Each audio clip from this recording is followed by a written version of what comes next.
Why are so many younger Americans getting and dying of colon cancer? The reason is probably not what you think, and the solution is a lot simpler than you think. And here's a hint, it's not pharmaceuticals.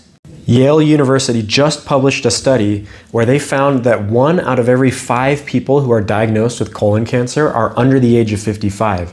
It used to be a cancer that was associated with older people, but now it's people in their 40s, their 30s, and sometimes even in their 20s. And it's gotten so bad that colon cancer kills more people under the age of 50 than any other type of cancer.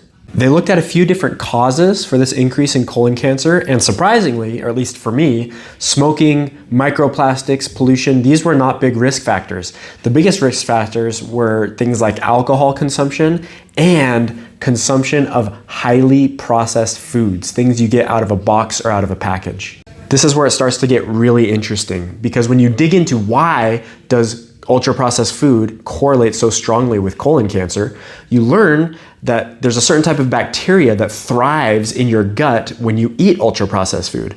This bacteria is known to cause DNA damage, which after all, that's what cancer is. It's damaged DNA in your cells. And so then you start to wonder, like, how do we get rid of this bacteria? Because so far as I know, we don't have any antibiotics that can be specifically targeted only to kill this type of bacteria. You don't want to wipe out all the bacteria in your gut. You can't just target this one specific type of bacteria, so what are you gonna do? The answer is really simple.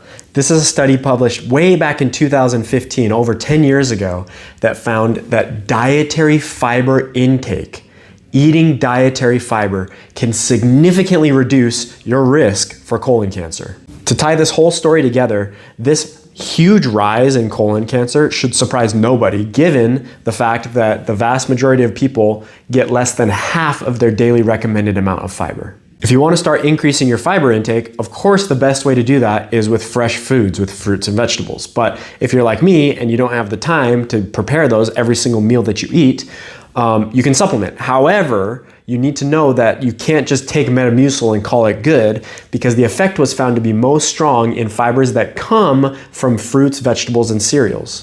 That's why the fiber supplement that I use comes from citrus pectin, plant-derived polysaccharides, that's vegetables, oat fiber, grains, and all the different things that that study says is important to protect yourself.